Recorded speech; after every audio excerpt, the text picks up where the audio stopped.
Havia coisas que simplesmente não faziam sentido em um bairro brasileiro, e uma delas era pedir silêncio absoluto durante o carnaval.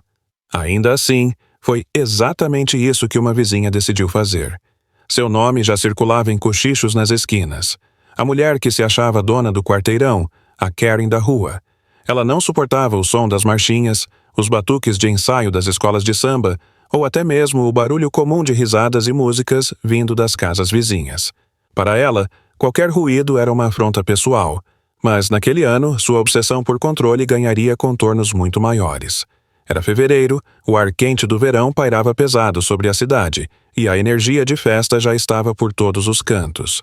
Bandeirinhas coloridas surgiam nas ruas, ensaios improvisados ecoavam pelos becos, e famílias se reuniam para preparar fantasias.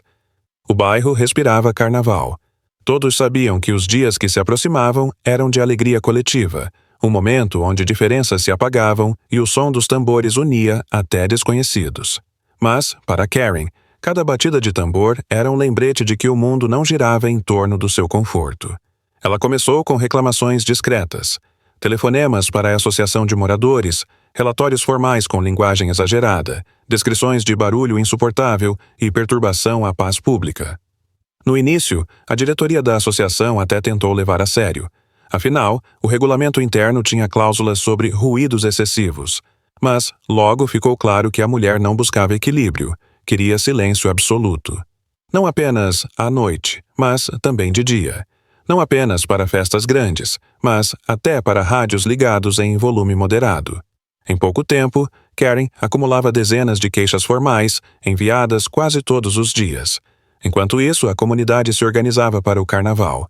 Havia um clima de união e expectativa. A praça central seria decorada, crianças ensaiavam fantasias e blocos de rua começavam a definir seus trajetos. O quarteirão onde Karen morava era justamente o mais animado, conhecido por organizar rodas de samba espontâneas que reuniam famílias inteiras. Os vizinhos se perguntavam até onde iria a implicância dela, mas ninguém imaginava o nível que a situação alcançaria. A cada semana que passava, Karen intensificava sua cruzada contra o barulho. Chamou a polícia em mais de uma ocasião, sempre sem sucesso. Os agentes, acostumados com a realidade do carnaval, limitavam-se a dar conselhos ou a constatar que não havia ilegalidade. Isso só a deixava mais irritada. Ela passou a ameaçar entrar com ações judiciais, insinuando que contrataria advogados para colocar ordem no bairro.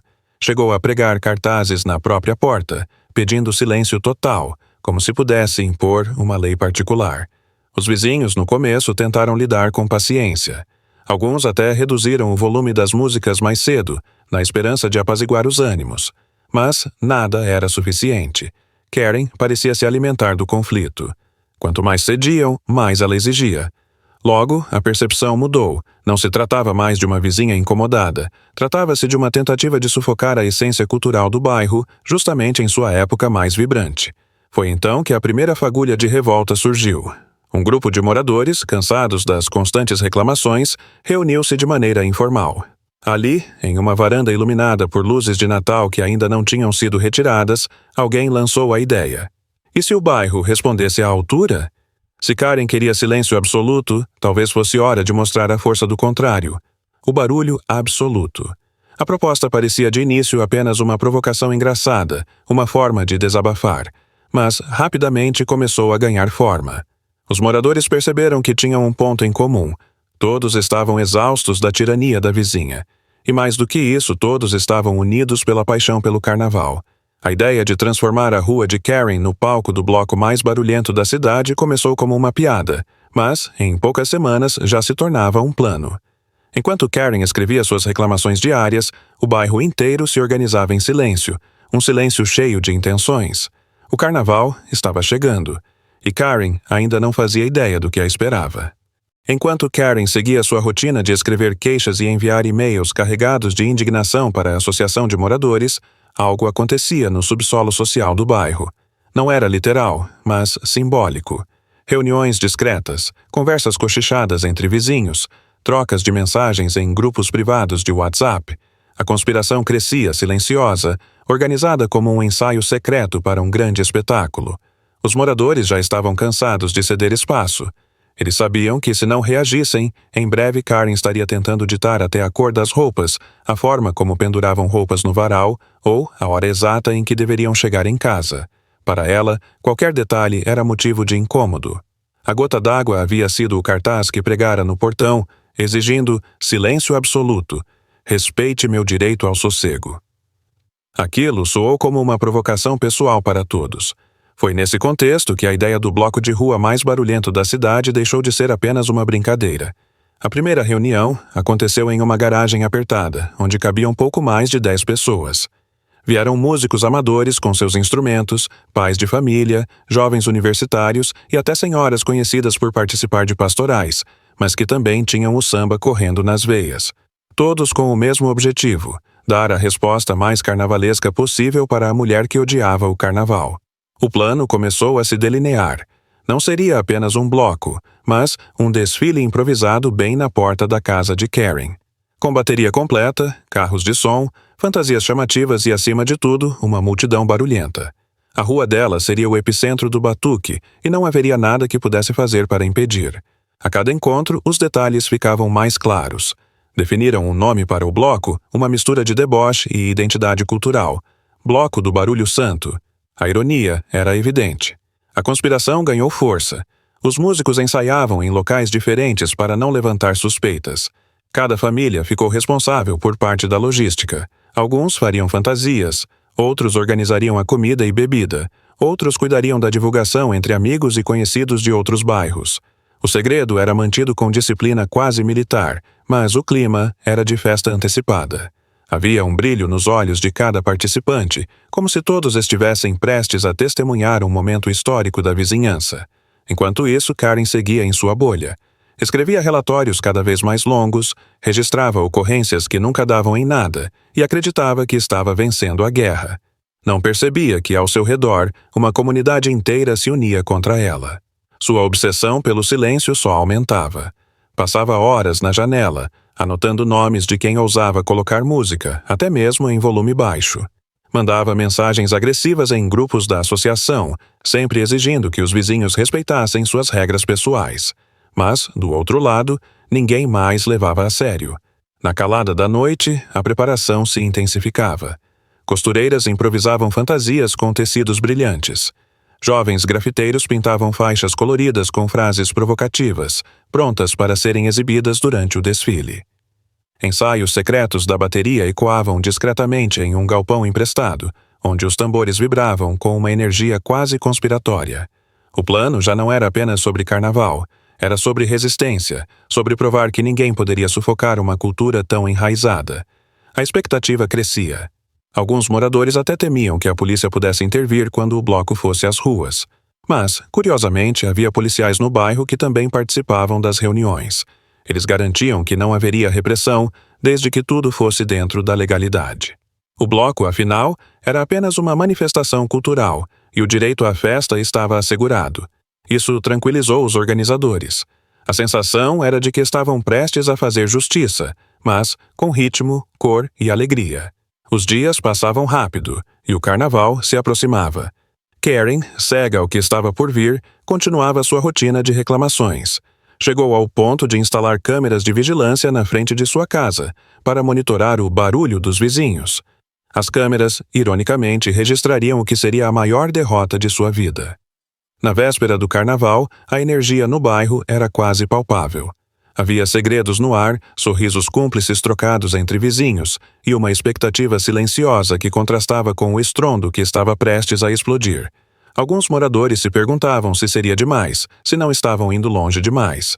Mas logo esses pensamentos eram abafados pelo som ensurdecedor dos tambores nos ensaios secretos. A decisão já estava tomada. Karen teria a resposta que merecia. Naquela noite, Karen foi dormir acreditando que finalmente havia conseguido intimidar os vizinhos. Passou o dia inteiro distribuindo reclamações, telefonando para a associação e reforçando sua luta pelo silêncio. Mas, enquanto ela apagava as luzes, a rua começava a se preparar para o contrário. Caminhões de som estavam prontos, fantasias aguardavam para ser vestidas e centenas de pessoas se organizavam para o grande dia. O bairro respirava em uníssono. O que até então fora uma conspiração silenciosa estava prestes a se transformar em um rugido coletivo, o som de uma comunidade inteira decidida a não se calar.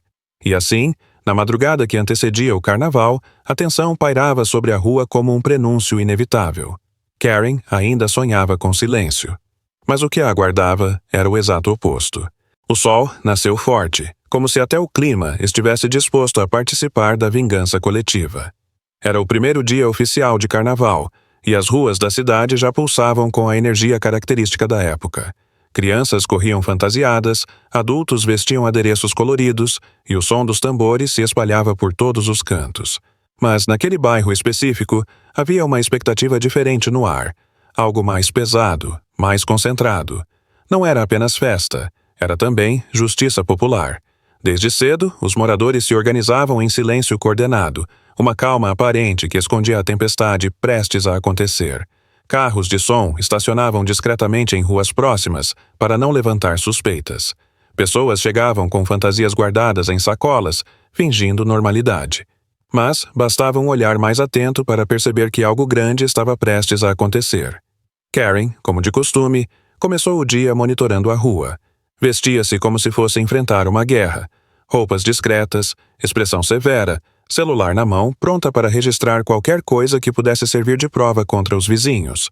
Olhou pela janela e viu o movimento incomum, mas não conseguiu decifrar. Achou que era apenas a agitação típica do carnaval. Sorriu com desprezo, certa de que, com suas inúmeras reclamações registradas, teria a polícia ao seu lado caso algo saísse do controle. Enquanto isso, a comunidade se preparava nos bastidores. Os músicos se concentravam, ajeitando tambores, caixas e surdos. Os jovens ajustavam fantasias improvisadas cheias de glitter e fitas coloridas. As senhoras distribuíam garrafas d'água e lanches para manter todos energizados. E, acima de tudo, havia um silêncio estratégico. Não queriam que Karen percebesse nada até o momento certo. Então, ao meio-dia em ponto, quando o calor estava no auge e as ruas já ecoavam músicas de todos os lados, o bairro explodiu. Um primeiro toque de tambor rompeu o silêncio da rua. Foi seguido por outro, depois mais um, até que a bateria completa entrou em uníssono. O som era ensurdecedor, vibrante, cheio de vida. Karen correu para a janela, incrédula, e se deparou com a cena que jamais imaginaria. Um bloco inteiro de carnaval se formando exatamente na frente da sua casa. A rua se encheu de cores e movimentos. Pessoas de todas as idades surgiam com fantasias brilhantes, bandeiras tremulavam no ar e as faixas provocativas eram erguidas com orgulho. Frases como "aqui não existe silêncio" e "o barulho também é cultura" estampavam os tecidos pintados à mão. O carro de som ligou em potência máxima e uma voz animada anunciou o início oficial do desfile. O bloco do Barulho Santo estava inaugurado. Karen ficou paralisada. Seus olhos se arregalaram, a boca abriu em choque e sua primeira reação foi pegar o celular para chamar a polícia. Mas, antes que pudesse discar, percebeu que entre os foliões havia até agentes uniformizados, dançando e sorrindo. Eles não estavam ali para reprimir, estavam ali para participar. O som crescia a cada minuto. Era impossível não sentir a vibração no chão, como se a própria rua tivesse se transformado em um tambor gigante. Karen fechou todas as janelas, mas o barulho atravessava as paredes. Tentou colocar fones de ouvido, mas o ritmo dos surdos e repiques era mais forte. Correu para os fundos da casa, mas até lá o eco alcançava. Não havia para onde escapar. Do lado de fora, os vizinhos viviam um momento de catarse. Era mais do que festa, era libertação. Cada batida era uma resposta às reclamações constantes. Cada grito de alegria era um recado claro de que não seriam silenciados. Crianças brincavam livres, idosos sorriam emocionados, e até os mais tímidos se deixavam levar pela correnteza da música. A rua, que tantas vezes fora palco das queixas de Karen, agora se transformava em um carnaval vivo, impossível de ignorar. Karen não se conformava. Correu até o portão, gritando em meio ao caos, tentando ser ouvida. Mas sua voz se perdeu no mar de tambores, apitos e risadas. Tentou intimidar os foliões com gestos, apontando para as câmeras de segurança que filmavam tudo, como se aquilo pudesse conter a multidão. Mas ninguém se importava. Pelo contrário, alguns até dançavam em frente às câmeras, zombando da sua vigilância constante. A mulher voltou para dentro de casa, ligou desesperadamente para a associação de moradores. Mas, para seu horror, descobriu que a maioria dos diretores estava ali, no meio da festa, fantasiados e sorridentes. Não havia autoridade que pudesse salvá-la. Naquele momento, estava sozinha contra um bairro inteiro. O bloco seguiu em frente, mas não sem antes transformar a frente da casa de Karen no palco principal. A multidão parou em frente ao portão dela e, como em um ritual, a bateria tocou mais forte, em uníssono, como se cada batida fosse um martelo cravando a derrota definitiva da vizinha mais odiada do quarteirão. Karen, do lado de dentro, tremia de raiva. Sua casa, antes símbolo de silêncio imposto, agora estava cercada por um oceano de barulho incontrolável. E a ironia era evidente. Quanto mais ela reclamava, mais forte o som parecia se tornar. Aquela tarde marcou o início da vingança. Mas não seria apenas um dia de festa. O bloco tinha planos maiores. E o que parecia uma simples retaliação carnavalesca logo se transformaria em algo muito mais duradouro, capaz de mudar para sempre a dinâmica da comunidade. Quando o sol começou a se pôr naquele dia, a rua ainda vibrava como se fosse manhã. O bloco do Barulho Santo não se limitara a algumas horas de festa. Havia tomado o bairro inteiro de assalto e parecia ter energia infinita. A frente da casa de Karen continuava sendo o ponto central, onde os foliões se concentravam para cantar, dançar e tocar com ainda mais força. Mas, enquanto a mulher se encolhia atrás das cortinas fechadas, o que ela não sabia era que seu tormento estava apenas começando. Alguns jovens, empolgados com a resposta coletiva, começaram a filmar tudo com seus celulares.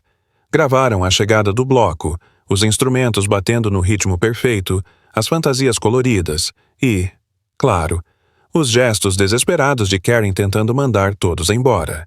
Em minutos, os vídeos começaram a circular nos grupos de WhatsApp da cidade. Logo depois, chegaram ao Facebook, ao Instagram, ao TikTok. O que começara como um ato de resistência local, transformava-se rapidamente em espetáculo nacional. Karen contra o Carnaval virou um título irresistível. Em poucas horas, as imagens já acumulavam milhares de visualizações. A cena da mulher acenando furiosamente para uma multidão de foliões fantasiados virou meme instantâneo. Montagens a colocavam como Rainha do Silêncio perdida no meio de tambores. Outras adicionavam legendas irônicas como Procura-se tampões de ouvido. Quanto mais Karen odiava o barulho, mais barulho digital se criava ao redor dela. A imprensa local não demorou a aparecer. Uma equipe de TV chegou ao bairro no dia seguinte, atraída pela viralização do caso. Entre entrevistas com os moradores e imagens da festa, a narrativa ficava clara. Uma vizinha que queria silêncio absoluto durante o carnaval havia acabado virando símbolo da intolerância contra a cultura popular. As reportagens destacavam o contraste entre o isolamento de Karen e a alegria coletiva da comunidade. O bloco, que fora organizado como vingança, ganhava agora status de manifestação legítima, quase política. Karen, por sua vez, estava furiosa. Assistia às notícias com incredulidade, sentindo-se ridicularizada diante de toda a cidade. Tentou argumentar que era vítima de perseguição, que seus direitos estavam sendo violados.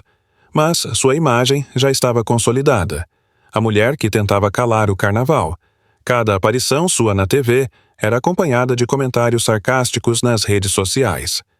O nome, Karen, do Silêncio, grudou nela como um apelido impossível de apagar. Enquanto isso, o bloco do Barulho Santo crescia. Pessoas de outros bairros começaram a aparecer, curiosas para testemunhar de perto o espetáculo que viralizara. Em poucos dias, o que era apenas uma resposta improvisada se transformou em um dos blocos mais populares da cidade. O número de participantes triplicou. Os carros de som aumentaram em potência. As fantasias ficaram mais elaboradas. E a cada batida, o bairro reafirmava sua identidade contra a tentativa de censura. A associação de moradores, que antes era o alvo das reclamações constantes de Karen, agora também estava contra ela. Seus próprios diretores, que haviam sido acusados por ela de conivência com baderneiros, estavam desfilando no bloco. Não havia mais espaço para sua narrativa de vítima. Pelo contrário, ela havia perdido qualquer apoio que pudesse ter tido. Na solidão de sua casa abafada, Karen começou a perceber o peso da derrota. As paredes pareciam vibrar com os ecos do batuque, mesmo quando o bloco se dispersava. O silêncio que tanto desejava havia se tornado inalcançável.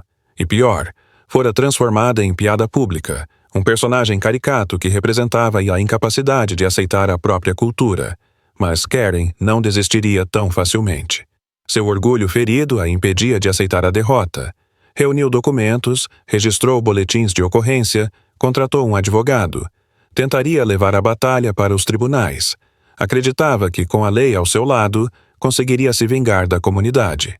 Enquanto isso, a cidade inteira só falava dela.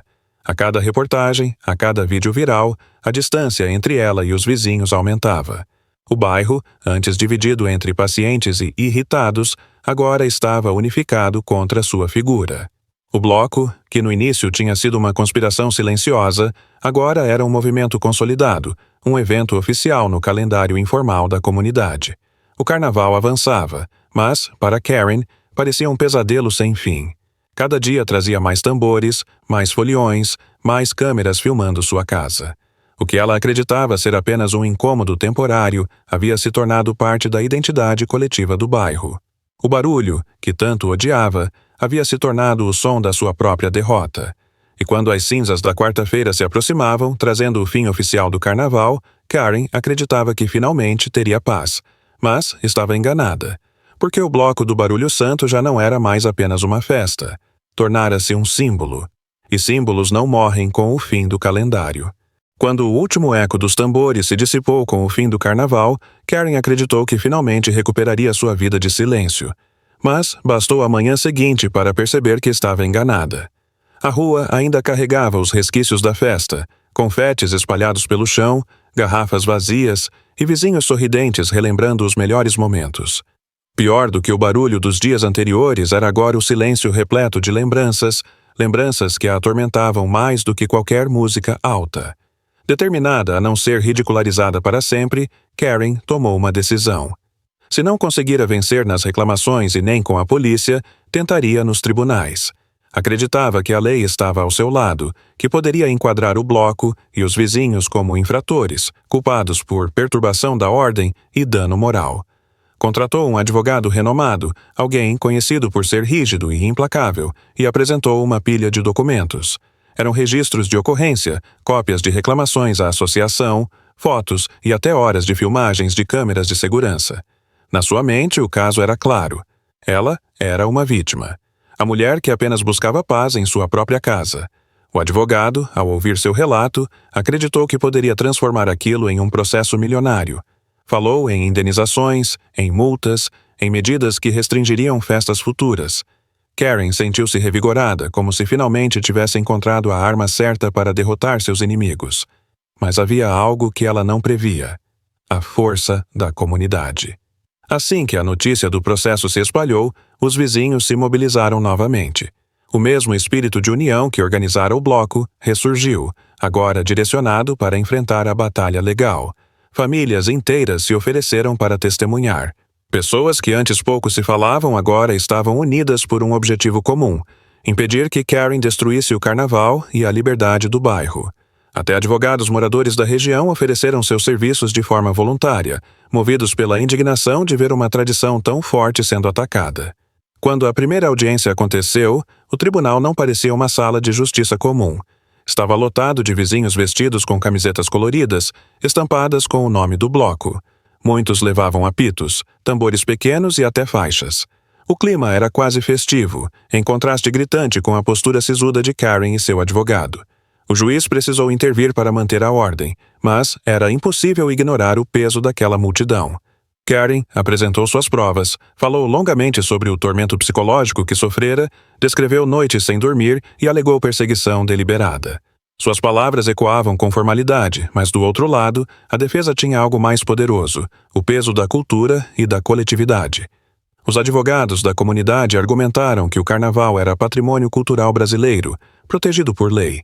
Explicaram que o bloco havia sido organizado de forma pacífica, sem violência, sem depredação, apenas como manifestação cultural. Trouxeram testemunhas emocionadas. Idosos que disseram ter vivido o carnaval como forma de resistência desde a ditadura. Crianças que falavam com brilho nos olhos sobre o orgulho de desfilar. Vizinhos que destacavam como a festa havia unido pessoas que antes mal se conheciam. Karen se irritava a cada depoimento. Sentia-se sozinha, isolada, com todos contra ela. Tentava se manter firme, mas o contraste entre sua figura solitária e a massa alegre de vizinhos era esmagador. Quando a imprensa noticiou a audiência, a imagem ficou ainda mais clara. De um lado, a mulher que tentava proibir o barulho. Do outro, uma comunidade inteira defendendo sua cultura. O processo, que Karen acreditava ser sua vitória certa, começou a se arrastar. O juiz pediu perícias, mais testemunhos, documentos complementares. Mas, a cada etapa, a balança se inclinava mais para o lado da comunidade. A própria promotoria manifestou interesse no caso, defendendo o carnaval como manifestação cultural intocável. Enquanto isso, o bloco do Barulho Santo continuava crescendo. Fora do tribunal, organizava ensaios para o ano seguinte, cada vez mais cheios. O que antes fora apenas vingança agora era a tradição oficial do bairro. A cada batida de tambor nos ensaios, Karen sentia o peso da derrota se aproximando. Meses se passaram, e a pressão aumentava. Karen gastava dinheiro com honorários advocatícios, enquanto os vizinhos se fortaleciam com apoio voluntário. Ela acreditava que, se insistisse, conseguiria ao menos desgastar a comunidade. Mas, ironicamente, cada ataque dela só unia ainda mais os moradores. O bloco já não era apenas uma festa, era uma bandeira de resistência contra a opressão. Quando finalmente saiu a decisão preliminar, Karen não conseguiu acreditar. O juiz rejeitou suas principais alegações, reconhecendo o bloco como manifestação cultural legítima. Ainda restavam recursos, mas a mensagem estava clara. A lei não seria sua aliada contra o carnaval. Do lado de fora do tribunal, os vizinhos celebraram como se fosse uma vitória definitiva.